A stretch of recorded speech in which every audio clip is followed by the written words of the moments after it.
Friends, आज मैं आपसे शेयर करने वाली हूँ सूरत की फेमस घारी की रेसिपी। बहुत ही आसान तरीके के साथ और घर में रखी चीज़ों से ही आप हलवाई स्टाइल में घारी घर पर बना सकते हो।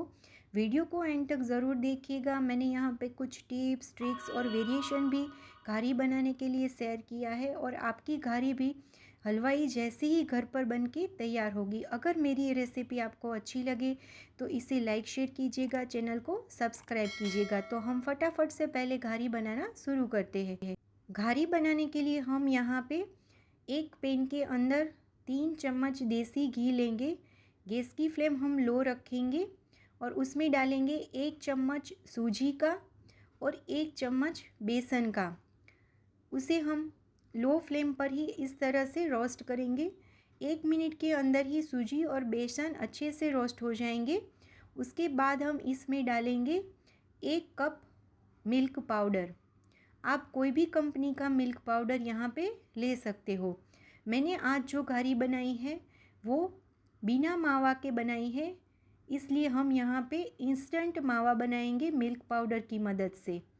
इस मिल्क पाउडर को हम लगभग 10 या 20 सेकंड के लिए ही अच्छे से रोस्ट करेंगे और फिर इसमें डालेंगे 3/4 कप दूध का और 2 चम्मच जितना सेफ्रॉन मिल्क। यानी मैंने केसर के तातने को नॉर्मल मिल्क के अंदर कुछ देर के लिए भिगो के रखा था और इसको हम इसमें डालेंगे। मीडियम और लो फ्लेम पर इन सारी चीज़ों को हम कंटिन्यूसली मिक्स करते जाएंगे और अच्छे से हिलाते जाएंगे। धीरे धीरे करके ये जो मिक्सर है वो पैन से सेपरेट होने लगेगा। यहाँ पे हम इंस्टेंट खोया का यूज़ भी कर सकते हैं या फिर आप रेडीमेड जो मावा आता है उसका भी यूज़ कर सकते हैं। लेकिन जनरली त्योहारों में ये जो मावा आता है रेडीमेड वो बहुत पुराना होता है, तो मैं प्रीफर करूँगी आप भी इस तरह से मिल्क पाउडर की मदद से ही घारी बनाएं। अब आप देख सकते हो कि ये जो हमारा मावा तैयार हुआ है वो पैन से एकदम सेपरेट होने लगा है, तो इसको हम एक प्लेट में निकाल लेंगे। यहाँ पे हमारा जो घारी के लिए मावा बन के तैयार होगा वो सिर्फ 2 मिनट में बन जाएगा। इस तरह से प्लेट में निकालने के बाद इसको हल्का सा स्प्रेड कर लेंगे और चम्मच की मदद से थोड़ा सा इस तरह से मिक्स करेंगे ताकि ये जल्दी से हल्का ठंडा हो जाए। उसके बाद हम इसमें डालेंगे आधा कप जितना पिस्ता और बादाम का दरदरा पिसा हुआ पाउडर। हमें यहाँ पे बादाम पिस्ता वाली घारी बना रहे हैं, तो हम यहाँ पे इस तरह से बादाम पिस्ता का दरदरा पाउडर डालेंगे और इसमें डालेंगे 1 चम्मच इलायची पाउडर और इसे हम अच्छे से मिक्स कर लेंगे। अगर आप प्लेन घारी या फिर सिर्फ इलायची घारी रखना चाहते हो तो बिना बादाम पिस्ता के भी आप इसे प्लेन बना सकते हो। अब जब ये पूरी तरह से ठंडा नहीं हो जाता तब तक हम इसे साइड में छोड़ देते और अब हम इसका जो लेयर बनता है वो मैदा का बन के तैयार होता है, तो इसके लिए हम आटा गूँथेंगे। मैदा के लेयर के आटे के लिए हम यहाँ पे 1 कप मैदा लेंगे। घारी का जो लेयर होता है वो मैदे से ही बना हुआ होता है। उसमें हम 2 चम्मच देसी घी डालेंगे और इसे अच्छे से मिक्स कर लेंगे। ये जो देसी घी का मोड़ है वो परफेक्ट हो गया है, आटा है वो होल्ड हो रहा है। अगर चाहो तो आप और 1 चम्मच देसी घी भी ऐड कर सकते हो, लेकिन यहाँ पे हमारा देसी घी है वो परफेक्ट ऐड हुआ है। तो इसमें हम थोड़ा थोड़ा करके पानी डालेंगे और जो रोटी का आटा गूँथ के तैयार करते हैं वैसा ही नरम आटा गूँथ के तैयार करेंगे। आटा अच्छे से गूँथ के तैयार हो गया है तो इसमें वापस थोड़ा सा देसी घी डालेंगे और अच्छे से आटे को गूँथ के हम तैयार करेंगे और इसे हम 10 मिनट के लिए सेट होने के लिए छोड़ देते हैं। अब हमने जो मावा का मिक्सचर बनाया था वो कंप्लीट ठंडा हो गया है, तो इसमें हम 6 चम्मच चीनी का पाउडर डालेंगे, यानी कि पीसी हुई चीनी डालेंगे। यहाँ पे आप मिश्री का पाउडर भी यूज़ कर सकते हो।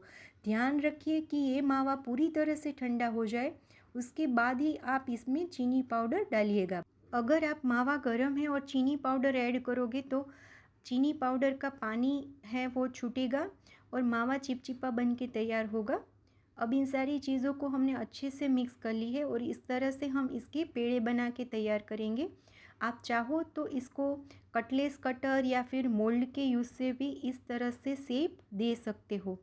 इस तरह से हमने जो मिक्सचर तैयार किया है उससे हमारी 7 पेड़े बन के तैयार होगी, यानी कि हमारी 7 बड़ी वाली घारी बन के तैयार होगी। अगर आप छोटी छोटी घारी बनाना चाहते हो तो और भी ज़्यादा बन के तैयार हो सकती है। अब हमने जो मैदे का आटा गूँथ के तैयार रखा था वो भी अच्छे से सेट हो गया है, तो इसको हल्का सा गूँथ लेंगे और इस तरह से 7 से 8 हम लुइयाँ बना के तैयार करेंगे और उस लुई की हम पतली पूरी बेल के तैयार करेंगे। हो सके उतना यहाँ पे हमें पतला लेयर बनाना है। उस पतले लेयर के अंदर हम इस पेड़े को रखेंगे और हम जैसे कचौरी बंद करते हैं उसी तरह से एकदम परफेक्ट तरीके से हम इसको बंद करके कचौरी का शेप दे देंगे और अच्छे से इसको कवर कर लेंगे। सारी घारियाँ हमारी फ्राई होने के लिए तैयार है। तो अब एक पैन के अंदर हम मीडियम फ्लेम पर देसी घी लेंगे। 2 कप जितना मैंने देसी घी लिया है। हल्का सा गर्म हो जाए उसके बाद ही हमें इसमें फ्राई करना है। मैंने थोड़ा सा आटा इसमें डाल के चेक कर लिया है। हमारा घी है वो एकदम ज़्यादा गर्म नहीं होना चाहिए, ना ही एकदम ठंडा होना चाहिए। आटा है वो धीरे धीरे ऊपर आया है, तो यानी हमारा घी है वो हल्का सा ही गर्म है। तो इसमें हम एकदम ध्यानपूर्वक घारी है वो फ्राई करने के लिए डालेंगे और मीडियम टू लो फ्लेम पर ही धीरे धीरे इस तरह से हमें गरम घी है वो ऊपर डालते जाना है और 3 बार ही घारी को पलटकर इसको हल्का गुलाबी हो जाए तब तक फ्राई करना है। हमें यहाँ पे ज़्यादा लेयर को फ्राई नहीं करना है और ज़्यादा इसकी साइड भी चेंज नहीं करनी है, बाकी घारी है वो खुल जाएगी। इस तरह से हल्का गुलाबी हो जाए उस तरह से ही फ्राई करना है। तो हमारी सारी घारियाँ आप देख सकते हो परफेक्टली फ्राई होके तैयार है, ना ही इसमें बहुत ज़्यादा घी पिया है, ना ही ये कच्ची दिख रही है। तो इस घारी को हम पूरी तरह से ठंडा होने के लिए छोड़ देंगे। अब ये घारी भी टेस्ट में बहुत ही अच्छी लगती है, लेकिन परफेक्ट हलवाई स्टाइल अगर घारी बनानी है तो उसमें जाम खंभड़िया का घी यूज़ होता है, लेकिन जाम खंभड़िया का घी हर जगह पे नहीं मिलता। तो मैंने यहाँ पे घी को हल्का सा मेल्ट करके 10 मिनट पहले फ्रिज में रख दिया था। उसके बाद हम इसे हल्का सा इस तरह से मिक्स कर लेंगे और इसमें 3 चम्मच चीनी का पाउडर ऐड करेंगे। जाम खंभड़िया का घी नहीं है आपके पास तो नॉर्मल जो देसी घी होता है उसको हल्का सा मेल्ट कीजिए और 10 मिनट के लिए फ्रिज में रखिए। तो इस तरह से हमारा जो घारी के ऊपर का लेयर है वो तैयार हो गया है और सारी घारी एकदम ठंडी हो जाए उसके बाद इसको ऊपर से हाफ इस तरह से कवर करना है घी और चीनी पाउडर के मिक्सर से। हलवाई जो शॉप में मिलती है वो इस तरह से परफेक्ट घारी बन के तैयार होती है। अगर आप ज़्यादा मीठा खाना चाहते हो घी में और ज़्यादा चीनी पाउडर ऐड कर सकते हो। अब मैंने यहाँ पे 10 मिनट के लिए इस घारी को फ्रिज में रख दिया था ताकि घी का लेयर है वो परफेक्ट सेट हो जाए और उसके बाद उसमें हम गार्निशिंग के लिए चॉप किए हुए पिस्ता और गुलाब की पंखुड़ी यूज़ की है। बहुत ही टेस्टी हलवाई जैसी ही सूरत की फेमस घारी आप भी अब बना सकते हो। तो इस रेसिपी को आप भी घर पर ज़रूर से ट्राई कीजिएगा और आपको ये घारी की रेसिपी कैसी लगी ये कमेंट बॉक्स में मुझे बताइएगा। अब इसे हम कट करके भी देख लेते हैं। तो हमारी परफेक्ट घारी बनके तैयार है। यहाँ पे मैंने बादाम पिस्ता वाली घारी बनाई है, आप अपनी चॉइस के हिसाब से घारी का फ्लेवर दे सकते हो। तो फ्रेंड्स इस रेसिपी को आप भी घर पर ज़रूर से ट्राई कीजिएगा। रेसिपी अच्छी लगे तो इसे लाइक शेयर कीजिएगा, चैनल को सब्सक्राइब कीजिएगा। Thank you.